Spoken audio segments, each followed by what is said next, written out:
Cockroach जनता party CJP हे नाव social मीडियावरती गेले 2 दिवस तुम्ही प्रचंड मोठ्या प्रमाणावरती ऐकत असाल। आपल्या भारताचे न्यायमूर्ती सूर्यकांत यांनी एक वक्तव्य केलं होतं एका सुनावणीनंतर की आपल्या देशातील जे युवक आहेत ते कॉकरोच आहेत, म्हणजे झुरळ आहेत। त्यांच्या हाती काही काम नाही, ते बेरोजगार आहेत, म्हणून झुरळासारखे ते सोशल मीडियावरती पडून असतात, आंदोलने करतात।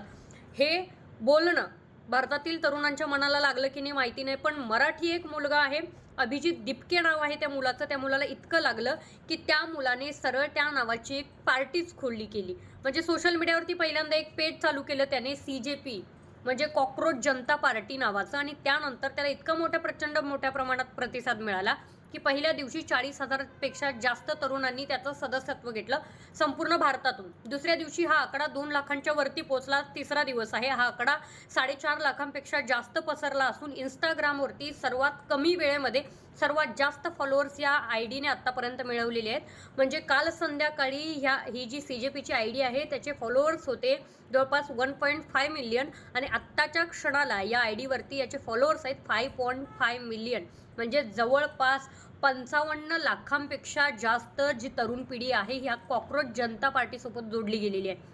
मला आठवतं आपल्या देशाचं एक खूप मोठं नाव आहे ज्यांचं नाव आहे APJ अब्दुल कलाम। APJ अब्दुल कलामांनी सांगितलं होतं की आपल्या देशाचं भविष्य ही तरुण पिढी आहे, आणि त्यांच्यानंतर त्यांच्या पश्चात ते इथले न्यायमूर्ती म्हणतात तर देशाचे तरुण झुरळ आहेत। मग हा अपमानापेक्षा मोठी गोष्ट असूच शकत नाही। या देशाच्या तरुणांनी इतिहास घडवलाय। या देशाला स्वातंत्र्य मिळवून देण्यासाठी भगतसिंग, राजगुरू, सुखदेव यांसारख्या तरुणांनी तरुण अवस्थेमध्ये आपला जीव गमावलेला आहे, फाशीवरती चढलेला आहे। आणि याच देशात जर तरुणांचा अपमान होत असेल तर याच्यापेक्षा मोठी गोष्टच असू शकत नाही, कारण या देशामध्ये तरुणांनी जेव्हा जेव्हा सरकारच्या विरोधात आवाज उठवला तेव्हा तेव्हा त्यांचा आवाज दाबण्याचा प्रयत्न केला गेला।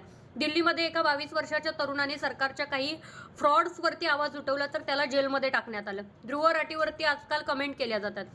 जेव्हा नीट पेपर फुटी झाली तेव्हा सरकारवरती आवाज उठवण्याच्या ऐवजी जेव्हा जेव्हा सरकारच्या विरोधात जे लोक बोलले गेले त्यांच्यावरती आवाज उठवला गेला।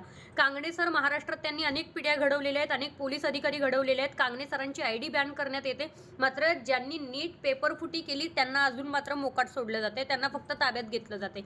मग आत्ताचे तरुण, आत्ताची भारताची जेनजी काय करून दाखवू शकते या अभिजित दिपकेने दाखवून दिलेलं आहे। आत्ता जर तुम्ही या पार्टीचे मेंबर होत नसाल तर मला वाटत नाही की तुम्ही भारताचे कुठले सुजाण नागरिक असू शकता किंवा सुजाण तरुण असू शकता। मी तर या कॉकरोच जनता पार्टीचे सदस्य आज या क्षणापासून आहे। जर तुम्ही झाला असेल तर कमेंट बॉक्समध्ये नक्कीच कळवा।